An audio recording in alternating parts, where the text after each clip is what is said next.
జయ భారత్ అయోధ్య రాజధానితో భారతీయులందరికీ నమస్కారం తెలియజేస్తూ ఈనాడు మన దేశంలో జరుగుతున్నటువంటి కుంభమేళ ప్రపంచమంతా కూడా ఆశ్చర్యంతో పరీక్షిస్తున్నటువంటి కుంభమేళ.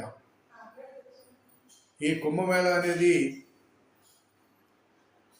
45 సంవత్సరాలకి ఒకసారి జరిగేటువంటి మహాకుంభమేళ ఇది. ఈ కుంభమేళ ఉత్తరప్రదేశ్ రాష్ట్రము ప్రయాగరాజులో త్రివేణి సంగమం దగ్గర జరుగుతున్నటువంటి ఈ అద్భుతమైనటువంటి మేళ ఇది. ఈ కుంభమేళకి ఎక్కడెక్కడో ఉన్నటువంటి ఋషులు, సాధువులు, అనేక మంది యోగులు, పీఠాధిపతులు అందరూ కూడా అక్కడికి రావటం జరిగింది. ఈ యొక్క అద్భుతమైనటువంటి వసతి అక్కడ ఏర్పాటు చేయటం జరిగింది. ఆ రాష్ట్ర ముఖ్యమంత్రి యోగి ఆదిత్యనాథ్ గారు రోడ్లు కానివ్వండి, ఆ యొక్క నదికి బ్రిడ్జీలు కానివ్వండి, అక్కడ 6,000 ఎకరంలో ఒక వ్యవస్థని ఏర్పాటు చేసినటువంటి వెళ్ళిన వాళ్ళకి సౌకర్యాలతో ఉండటానికి కానివ్వండి, సౌకర్యంగా ఒక మంచినీటి కానివ్వండి, బాత్రూములు కానివ్వండి, అన్ని రంగాలలో అన్ని రకాలు కానీ కూడా ప్రజలకి ఏది అవసరమో వెళ్ళినటువంటి భక్తులకి ఎలాంటి ఇబ్బంది లేకుండా చేసినటువంటి ఘనత అక్కడ ఈ మహాకుంభమేళానికి ఆయన చేసినటువంటి ఏర్పాట్లకి ఆయనకు మరీ మరీ ధన్యవాదాలు చెప్పుకోవాల్సిన అవసరం ఉంది. ఈ కుంభమేళానికి నేను వెళ్ళాను.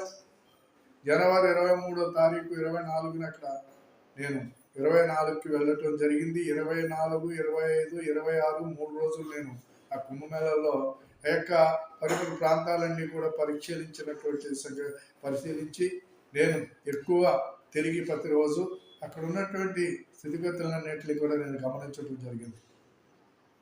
ఎంత అద్భుతమైనటువంటి కోట్లాది మంది వచ్చేటువంటి కార్యక్రమానికి ఎక్కడ ఎవరికి ఎలాంటి ఇబ్బందులు లేకుండా చేసినటువంటి ఏర్పాట్లు 12 కిలోమీటర్ల బారు ఘాట్లు కానివ్వండి, గోదావరి ఈ నది ఘాట్లు కానివ్వండి, ఇలాగా అక్కడ ఉన్నటువంటి మొత్తం వ్యవస్థలన్నీ కూడా ఒక అద్భుతమైనటువంటి పద్ధతిలో ఏర్పాటు చేసినటువంటివన్నీ కూడా నేను చూశాను. పీఠాధిపతులను దర్శించుకున్నాం, యోగులను దర్శించుకున్నాం, నాగసాధువులను దర్శించుకున్నాం. అంతా కూడా ఒక అద్భుతం. అక్కడ చలి ఉంటుంది, వీసిపోతారు, తడిసిపోతారు అనేటువంటిది కొంతమంది అనేది ఇవన్నీ తప్పు. అలాంటిది ఏది అక్కడ లేదు. చాలా బాగా కార్యక్రమం. అక్కడ నేను ఆ నదిలో స్నానం చేసినప్పుడు నేను రెండు సార్లు నదిలో స్నానం చేయడం జరిగింది. 2 సార్లు కూడా అసలు ఆ నదిలో ఒక స్నానం అనేది జరిగినప్పుడు ఒక అద్భుతమైనటువంటి పద్ధతుల్లో అసలు ఒక రకమైనటువంటి శక్తి మనలో ప్రవేశించినట్టుంది. నదిలో అరగంట సేపు నేను స్నానం చేశాను. ఆ రకంగా స్నానాలు చేసి నేను వెళ్ళినటువంటి కార్యక్రమాన్ని సక్రమంగా నేను మామూలుగా ఆ యొక్క కార్యక్రమాన్ని మనస్ఫూర్తిగా ఆస్వాదించి నేను తిరిగి రావటం జరిగింది. నేను 28 కల్లా మళ్ళా నేను నా ఇంటికి చేరుకోవటం జరిగింది. నేను చెప్పబోయేది ఏంటంటే, ఈ రోజున 29వ తారీఖు మౌలి అమాస రోజున జరిగినటువంటి సంఘటన దురదృష్టకరమైనటువంటి సంఘటన. ఆ యొక్క అందులో ఉచ్చువాత పడినటువంటి వాళ్ళందరికీ కూడా ప్రగాఢమైనటువంటి ఆ కుటుంబ సభ్యులకి సానుభూతి చెబుతూ వాళ్ళకి ఆ భగవంతుడు ఆత్మశాంతి కలగజేయాలని చెప్పేసి వాళ్ళందరినీ కోరుతూ ఇలా జరిగిన దానికి విచారిస్తూ ఉన్నాను. ప్రధానంగా మిత్రులారా, జరిగినటువంటి సంఘటన ఏదైతే ఉన్నదో మౌరి అమాస రోజున తెల్లవారుజామున 1-2 మధ్యలో జరిగినటువంటి సంఘటన. ఏదైతే అమావాస్య గడియలు ప్రారంభమవుతాయో అదే గడియల్లో స్నానం చేయాలనేటువంటి ఒక ఆలోచన మనలో ఒక ఆలోచన కలగటం అనేది చాలా తప్పు. ఎందుకంటే అమావాస్య అనేది 24 గంటలు ఉంటుంది. అమావాస్య టైంలో 12 కిలోమీటర్ల బార్లో ఉన్నటువంటి ఘాట్లో ఎక్కడైనా స్నానం చేయొచ్చు, ఏ టైం అయినా స్నానం చేయొచ్చు. కానీ ఏదైతే ఒకే ఘాట్లోకి 6 కోట్ల మంది చేరుకుని అక్కడ తొక్కిసలాటకు కారణం అవటం అనేది చాలా దురదృష్టకరమైనటువంటి విషయం. అదే మనం గమనించుకోవాల్సినటువంటి విషయం. ఎందుచేతంటే ఎందుకు అర్ధరాత్రి గారు స్నానాలు చేయాలి, ఎందుకు అంత క్రౌడ్ కావాలి, అక్కడ మనం వెళుతున్నాము అంటే మన ఎదురెవరు ఉన్నారు, మనమేంటి అనేటువంటిది ఒకసారి ఆలోచించుకోకుండా ప్రయాణం చేయటంలో మనం మ్, ప్రయాణం చేయడంలో మనం విఫలమవుతున్నాం.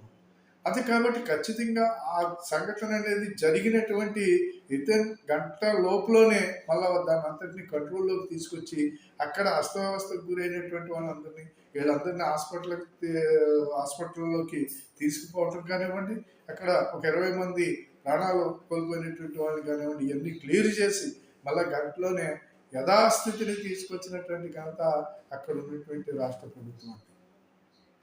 ఇదే కాకుండా మిత్రులారా, అదే రోజు సాయంకాలం కూడా మళ్ళా టెంట్లో అంటుకోవటం జరిగింది. ఇవన్నీ చూస్తూ ఉంటే అనేక పత్రికలు, విదేశీ పత్రికలు కూడా ఇక్కడ ఏదో జరుగుద్ది, ఇలాంటివి జరుగుతాయి అనేది ఖచ్చితంగా వాళ్ళు రాయటం కూడా జరిగింది ముందుగా. తర్వాత అక్కడ ఉన్నటువంటి ఖలిస్తానీ ఉగ్రవాదులు ఈ యొక్క కుంభమేళాన్ని మేము ఖచ్చితంగా దీన్ని ఈ కుంభమేళాన్ని మేము అస్తవ్యవస్థ చేస్తామని చెప్పేసి స్టేట్మెంట్లు ఇవ్వటం, ఏదైతే కుంభమేళా ప్రారంభం తర్వాత 4-5 రోజుల తర్వాత అంటుకున్నటువంటి టెంట్ ఏదైతే ఉన్నదో ఆ టెంట్ మేమే అంటించామని వాళ్ళు చెప్పటం ఇవన్నీ జరుగుతున్నాయి.